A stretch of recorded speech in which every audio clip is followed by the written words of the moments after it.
Tonight, two important stories: the nuclear deal with Iran and ISIS demanding $30 million to free hundreds of Christian hostages. But first to Iran.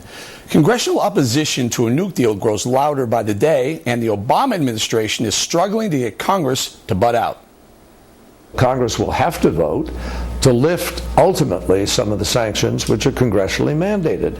So we all understand the process here, and I think we just need to be serious in a way that does not interfere with the president's ability to pursue the foreign policy interests of our nation.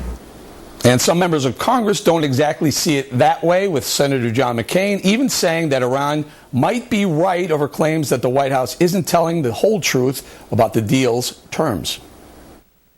John Kerry must have known what was in it, and yet chose to interpret it in another way. It's probably in black and white that the Ayatollah is probably right. John Kerry is delusional. Joining us now with reaction from Washington, Lieutenant Colonel Ralph Peters, a Fox News strategic analyst. Colonel Peters, John McCain, by all accounts, is right in that we see a very different deal with the one or two page that Senator Kerry, Secretary of State Kerry, gave us upon leaving the deal versus what the Ayatollah has put out in Iran. Well, the human capacity for self-delusion is almost infinite, and Obama and Kerry are champions. Eric, the Iranians negotiate. We beg. And the Iranians are really, really good negotiators. They're tough. Now, part of what you're seeing or hearing with what Ayatollah Khamenei is saying is negotiating strategy. Their foreign minister, Mohammad Javad Zarif, he's the good cop.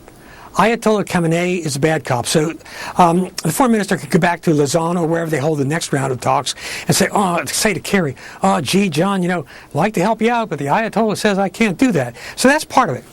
But to me, the fundamental issue is that our people, Kerry and company, just aren't serious negotiators. The Iranians, the Persians at the core of Iran, they have a bizarre merchant culture.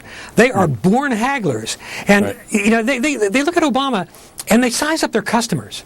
And they know Obama wants to buy this Persian rug, no matter what. He's fixated on buying it. People are telling him, that's a fake, don't buy that rug. But he just wants to buy it, and by God, they're going to get the highest price they can. Colonel, I do a side-by-side comparison of the two deals, or at least the two countries' ideas of the deal. Under inspections, the U.S. says they're permanent.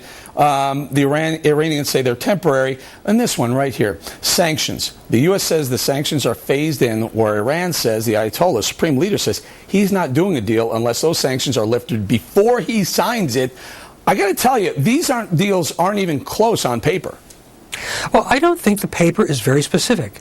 I think there's a tacit, if not overt, agreement between Kerry and Zarif that, okay, we're going to agree to disagree, and we'll spin ours and you spin yours. Did Kerry and company lie to us? Did they lie to the American people? Did they have a separate deal, or the one that the Iranians believe it is, and that's the real deal? And they just want a deal so badly back here, they said, don't worry, I'll tell the American people what I need to tell them to get them on board. Of course they're lying. Next question.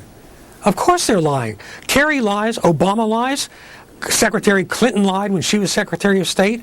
My question to you would be, when in the course of these negotiations or our engagement in the Middle East has the White House told the truth about the ISIS being the JV team, about Yemen being a success story, about what we were going to do in Syria or Libya? This is an administration that has lied so long about so much, they no longer have a grip on the truth. Okay. Colonel, by the way, after President Obama leaves office, I'm going to have a poker game. You, me, President Obama, John Kerry, but we don't want Zarif. We don't want the Iranian negotiator. No. He can stay away from our table. The other story, the other topic, quickly, only about a minute or so. ISIS demanding $30 million for Christian hostages. What do we do there? Well, our position is correct. If you're not personally involved, our position is we do not negotiate with or with terrorists or pay ransom for hostages. And as long as you don't have one of your relatives as a hostage, that sounds pretty good. The problem is this: we have this devil's dilemma. Whereas if nobody pays a ransom, they will graphically and brutally film the murder of hundreds of Christians.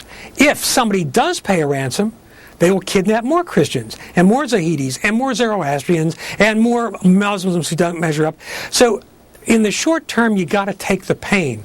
You've got to say, no, we don't pay the ransom. And anyway, the bottom line here is the way you avoid paying ransoms to people like the Islamic State militants is to kill them before they take hostages. And I'm sick and tired, Eric, of people saying there's no military solution. We have never tried a military solution. We have sent our troops, whether under Bush or Obama, into the Middle East with so many restrictions upon them, so many lawyers on the battlefield, so much fear of any collateral damage that we have never tried a military option. You kill these suckers, that's how you stop the kidnapping. We're going to have to leave it right there, Colonel.